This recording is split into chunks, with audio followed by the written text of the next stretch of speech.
வணக்கம். ஆகாஷ்வாணி புதுச்சேரி செய்திச் சுருக்கம் வாசிப்பவர் ஆதவன். மத்திய அரசின் திட்டங்கள் மூலம் வடகிழக்கு மாநிலங்கள் வளர்ச்சியில் புதிய உச்சங்களை எட்டும் என்று பிரதமர் திரு நரேந்திர மோடி அசாம் மாநிலம் குவஹாத்தியில் நடைபெற்ற நிகழ்ச்சி ஒன்றில் கலந்து கொண்டு பேசுகையில் குறிப்பிட்டார். மேலும் அவர் பழங்குடியினர் கலாச்சாரத்தை பாதுகாக்கும் வகையில் அருங்காட்சியகங்கள் அமைக்கப்படும் என்றும் தெரிவித்தார். அசாமில் தேயிலை தொழிலின் 200 ஆண்டுகள் நிறைவை குறிக்கும் வகையில் நடைபெற்ற 8000 நடன கலைஞர்கள் பங்கேற்ற பிரம்மாண்டமான ஜுமோயர் நடன நிகழ்ச்சியையும் பிரதமர் திரு மோடி பார்வையிட்டார்.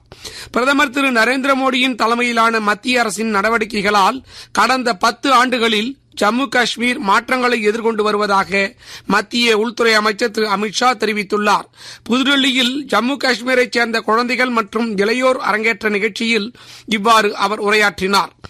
விவசாயிகளின் மேம்பாட்டிற்கு மத்திய அரசு உயர் முன்னுரிமை அளித்து வருவதாக தகவல் ஒலிபரப்புத்துறை இணையமைச்சர் டாக்டர் எல் முருகன் தெரிவித்துள்ளார். சமூக வலைதளத்தில் இதனை தெரிவித்துள்ள அவர் 6வது ஆண்டாக நாடு முழுவதிலும் உள்ள 9.8 கோடி விவசாயிகளுக்கு இந்த நிதி உதவி நேற்று விடுவிக்கப்பட்டுள்ளதை சுட்டிக்காட்டியுள்ளார். விவசாயிகளின் வாழ்வாதார மேம்பாட்டிற்காக பிரதமர் திரு நரேந்திர மோடி மேற்கொண்டு வரும் நடவடிக்கைகளுக்கு நன்றி தெரிவித்துக் கொள்வதாகவும் திரு எல் முருகன் குறிப்பிட்டுள்ளார். தெலுங்கானா மாநிலம் ஸ்ரீசைலம் இடதுகரை கால்வாய் சுரங்கப்பாதையில் சிக்கியுள்ள தொழிலாளர்களை மீட்கும் பணி நேற்று முதல் தீவிரமாக நடைபெற்று வருகிறது. கடந்த சனிக்கிழமையன்று மேற்கூரை இடிந்து விழுந்து நேரிட்ட விபத்தில் சுரங்கப்பாதையில் சிக்கியவர்களை பாதுகாப்பாக மீட்பதற்கான அனைத்து நடவடிக்கைகளையும் மீட்புக் குழுவினர் மேற்கொண்டு வருவதாக அம்மாநில அரசு தெரிவித்துள்ளது.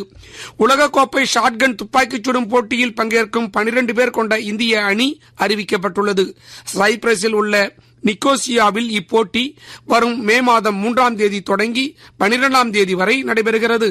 இத்துடன் இந்த செய்திச் சுருக்கம் நிறைவு பெறுகிறது. எமது அடுத்த செய்தி சுருக்கம் காலை 11 மணிக்கு. வணக்கம்.